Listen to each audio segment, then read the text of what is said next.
top. I think he's hurt a little bit there by the right hand because he's just trying to lean into Jake Paul. He's punishing him a bit here, and the referee has stepped in and he's waved this one off. AnEsonGib fight was last night. The fight that has not been hyped up as much as the KSI and Logan Paul fight, but a lot of people were looking so forward to this fight. Going into the fight, I didn't do a prediction video, right? If I did, I wouldn't have said Jake Paul would have won, but I'd have said Jake Paul would have been hard to beat. Oh. Jake Paul won. Not my first choice, the person that I would want to win the fight. Same as a lot of people, especially I'd imagine all the UK were backing AnEsonGib. Correct me if I'm wrong, but I think that's personally true. Jake Paul deserved the fight regardless. Gib left himself far too exposed. So let's talk about the knockdowns, for example. So Jake Paul won the first round. Gib got knocked down 3 times. The first one, Jake Paul gets a nice wee right hook into Gib's head, and Gib falls to his knee but gets straight back up, but it counts as a knockdown. So that's one extra special point to Jake Paul automatically because of this. So like I said, you can see that it's a nice hook.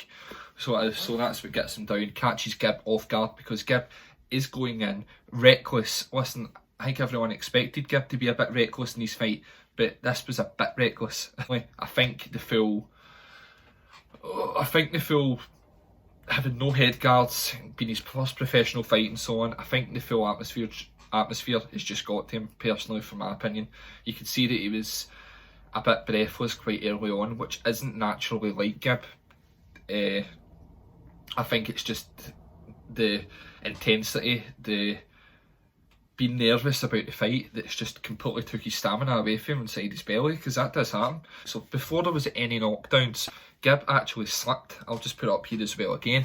So Gib actually slipped because you could see that he was rushing in. He just wanted to finish off Jake Paul so quickly. He didn't give himself a minute of breath at all.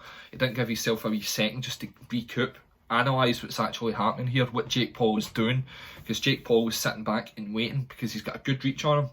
The second knockdown, Jake Paul does get him, but Gib sprints in and pretty much loses his balance, and all it takes, if you're off balance, all it takes is just one wee knock and that's you down again. As you could see,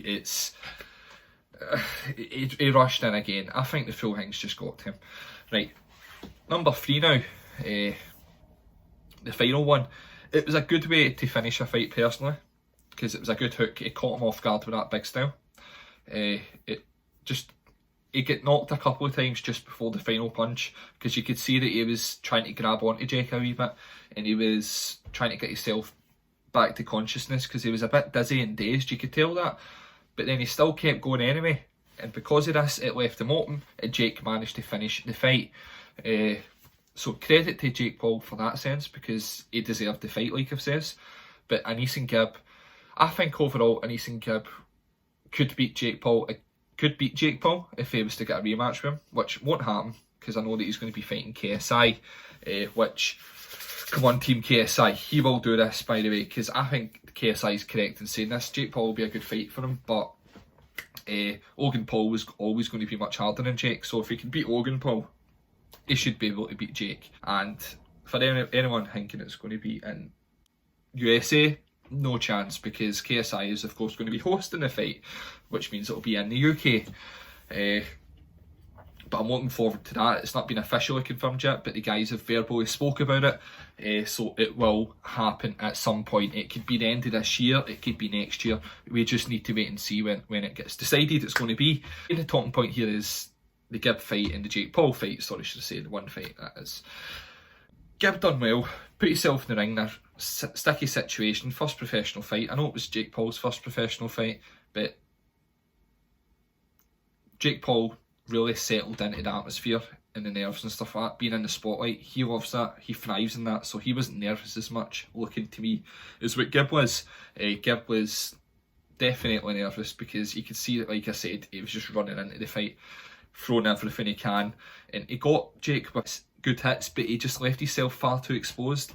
He was good at his ducking and his diving and stuff to try and dodge things, but because he's smaller and he's doing this in front of Jake. Jake's taller, and Jake will just latch onto that. Do you know what I mean? So, no, fair play to Jake Paul for the victory, of course, but AnEsonGib, you done us all proud. You ran in, gave it your all.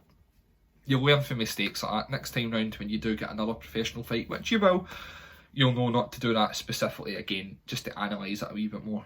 Guys, please subscribe to the channel as well. I do weekly football videos and so on, of course, as you know, but just subscribe to the channel. I'll react to any. I don't do much reactions, but only just because it was a YouTuber boxing fight, which I like to watch.